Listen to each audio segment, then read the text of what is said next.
My sister didn't even wait for the funeral flowers to wilt. Mom was still warm in the ground. We had just left the cemetery. When she showed up at my apartment, didn't sit, didn't hug me, didn't even look sad, she just lifted her chin and said, "So, I'll take the apartment. And I want $2.5 million cash." Mom would have wanted me to have it. My name is Morgan Wells, I'm 32. And if you think the quiet sister doesn't know how to end a dynasty, stay seated. Because I wasn't quiet. I was calculating. She thought silence meant softness. She thought calm meant weakness. She thought grief meant distraction. It's funny how the greedy assume the gentle ones are easy prey. My sister, Colleen, always believed she was entitled to the bigger slice of everything because she was the golden daughter, the one Mom bragged about, the one who knew how to network, the one who looked expensive, the one who married well. Meanwhile, I was always the one who works too much. Invisible unless needed. Colleen kicked off her shoes, sat on my couch, and scrolled through her phone like this was a business meeting. Then she snapped her fingers at me, literally, and said, "Do the bank transfers tomorrow morning. You know Mom always wanted me taken care of." My jaw didn't clench. My breath didn't shake. I just looked at her with a face she had never seen from me before. Because what she didn't know, what no one knew, was that Mom had already signed over every single asset to me 7 months before she died. And Mom didn't just leave money. She left proof. Colleen had no idea a storm was already waiting behind her smug confidence. The next morning, I didn't rush. I brewed coffee, opened the patio doors, let the cold morning air move through the kitchen. Colleen texted 4 times. 8:42 a.m. Bank opens at 9. Don't be stupid. 8:47 a.m. Do not make me involve lawyers. 8:55 a.m. Don't pretend you're poor. We all know what Mom left. 9:02 a.m. I'm calling Dad. Good. I wanted them all in one place. See, 7 months before Mom died, she had one final lucid week. And in that week, she did what no one expected. She wrote statements. Real ones. With details. She spelled out every borrowed card they used, every temporary loan they never repaid, every time they forged her signature, every transaction they made through her accounts to avoid taxes. And she took those statements, notarized, to an attorney I had chosen. Quiet sister didn't mean weak. Quiet meant strategic.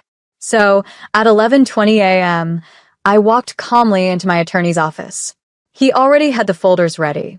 There were 8 of them, labeled and indexed, each one documented, in Mom's handwriting, the exact crimes Colleen and her husband committed. Identity fraud, elder financial abuse, tax evasion, forgery. It wasn't speculation. It wasn't emotional. It was provable. Across the city, my phone lit up again. Dad calling. Dad calling. Dad calling. And at 12:03, Colleen called. No more arrogance. Just panic. She whispered, "What did Mom sign?" I didn't answer. I just picked up the stack of folders, Mom's final gift, and slid them into my tote bag. Because before the end of the day, Colleen would learn what quiet really meant. When I arrived at Dad's house, Colleen was already pacing on the porch, mascara streaked down her cheeks, hair frizzy from stress, her husband standing behind her pretending to be calm, but visibly shaking. Dad tried to play the peacekeeper. He always does. "Girls, let's talk like family," he said. Family. Funny word. Especially when used by the people who only remember it when they smell money. I didn't sit. I didn't remove my coat. I just placed my tote bag on the dining table, the table where Mom used to peel oranges for us, and slowly unzipped it. 8 folders hit the wood. Thud. Thud. Thud. Thud. Thud. Thud. Thud. Thud. Dad's eyebrows knitted. Colleen's husband swallowed hard. Colleen whisper asked, "What is that?" "Mom's handwriting," I said. Dead silence. I opened the first folder and slid the first page toward them. The notarized statement where Mom wrote Colleen's full legal name and the exact transaction where she used Mom's credit card to fund her husband's failed land flipping project. $48,700. Dad sat down. Colleen's knees buckled. She gripped the back of a chair. I opened the second folder, the one listing the forged signatures, the one with the exact dates, the fingerprint pages, the attorney's countersign. Colleen's voice trembled into a cracked whisper. You're not actually going to use those, right? I didn't answer. I simply took the third document, tapped it lightly against the table, and said, "These statements were filed with Mom's estate attorney 7 months ago." Colleen's husband's face turned ghost white, because in that moment, they finally understood. This wasn't revenge. This was consequence. And silence, the same silence they mocked for years, was about to become their judge, jury, and executioner. Dad's voice came out thin, like his throat physically couldn't push it out. "Why didn't you tell us any of this earlier?" I finally sat down. Not out of weakness, out of position. Power sits. Power doesn't hover. "I tried," I said quietly, "for 22 years. Colleen's husband sank into the chair across from me like his bones turned to sand. The same man who once told me to stay in my little office job lane now couldn't make eye contact. Colleen's hands were trembling so badly she had to pin them between her knees. Dad rubbed his forehead, staring at the table as if the grain pattern could save him. I slid the final envelope forward. "This is the only one that actually matters today." Colleen hesitated, then ripped it open. Inside, a single sentence, signed and sealed by the estate attorney. "The full inheritance distribution has already been finalized and transferred." Dad blinked. Colleen blinked. Her husband's mouth dropped open. "What does that mean?" Dad croaked. I folded my hands. "It means the inheritance is legally closed. No redistribution. No appeals. No second signatures. Mom's estate is already executed." Colleen looked like she'd been hit in the chest. "You already got the money?" "No." I kept my voice soft, devastatingly soft. "That is what you assumed." Colleen's lips shook. "Then who?" "The foundation," I said. They stared, confused. I continued. "The Coastal Film Arts Foundation, the one Mom supported quietly for years. She left every cent to sponsor young women in film and design. Her will was signed 2 months before her stroke. You were never heirs to money that was never yours."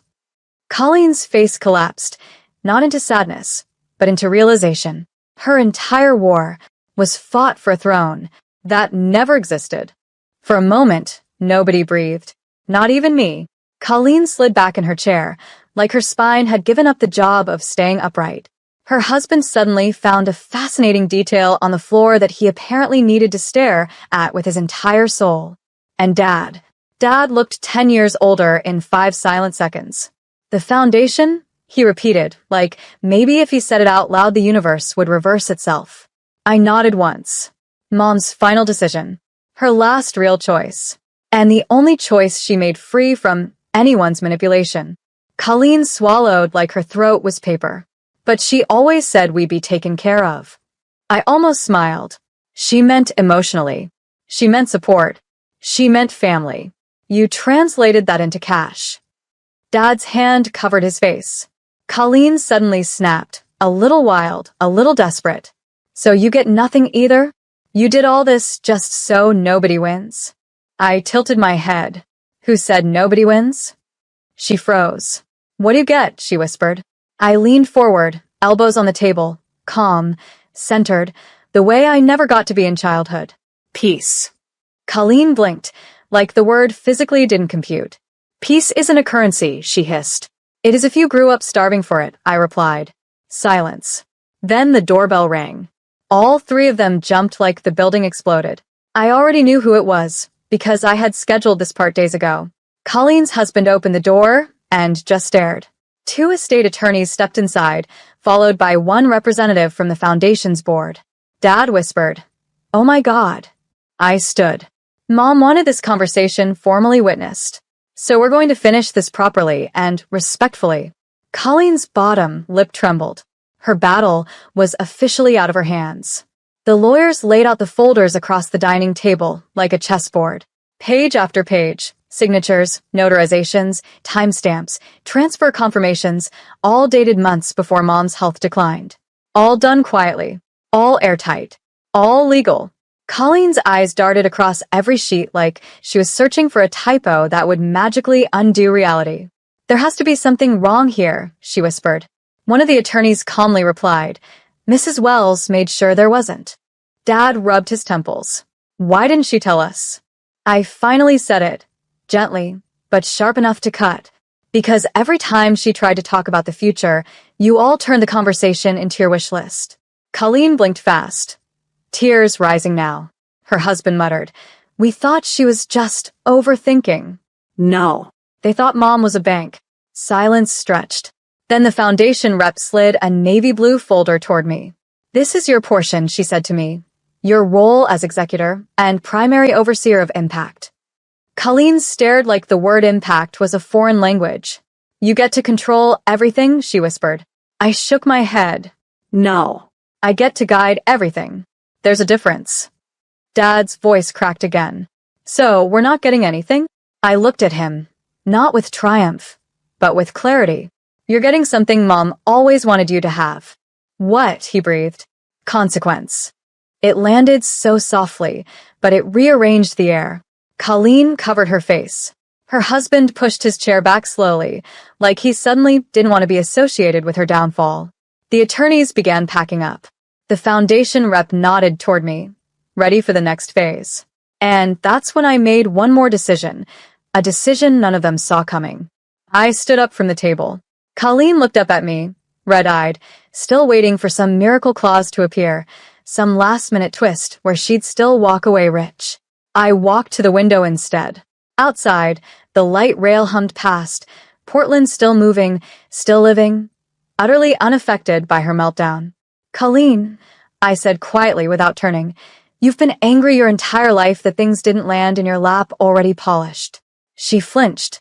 Dad whispered, "Caroline, don't." But I wasn't attacking. I was closing a door cleanly. I turned around. "You want $2.5 million? Earn the first focused hour of your own life. Get a job. Start anywhere." Mom didn't make this foundation to reward entitlement. Colleen's breathing went shallow, like she finally heard something no one ever said to her. Her husband pulled out his phone, scrolling in panic, probably to see if his name showed up in any of the documents. It didn't. I walked to the foundation rep. "I'm starting the first mentorship circle Monday. Add 2 more seats." She blinked. "2 more?" I nodded. "For 2 girls who apply late, because chaos in their homes delayed their deadlines." Colleen stared up at me, like she recognized what that line really meant. Dad stood too. He actually looked small. "I didn't know," he whispered. "No," I replied. "You didn't want to know. Wanting and willing aren't the same." The attorneys left with the files. The foundation rep left with the next set of tasks. The house emptied, except us. Colleen turned and walked out the front door without another word. Her heels clicked down the path like punctuation marks of a chapter closing. Dad followed slowly, head down. I locked the door behind them, not out of spite, out of peace. The next morning, I drove to the foundation office early, before anyone else arrived. Sunlight was just hitting the glass facade. The city felt quiet, but not empty. Quiet like a page waiting for new ink.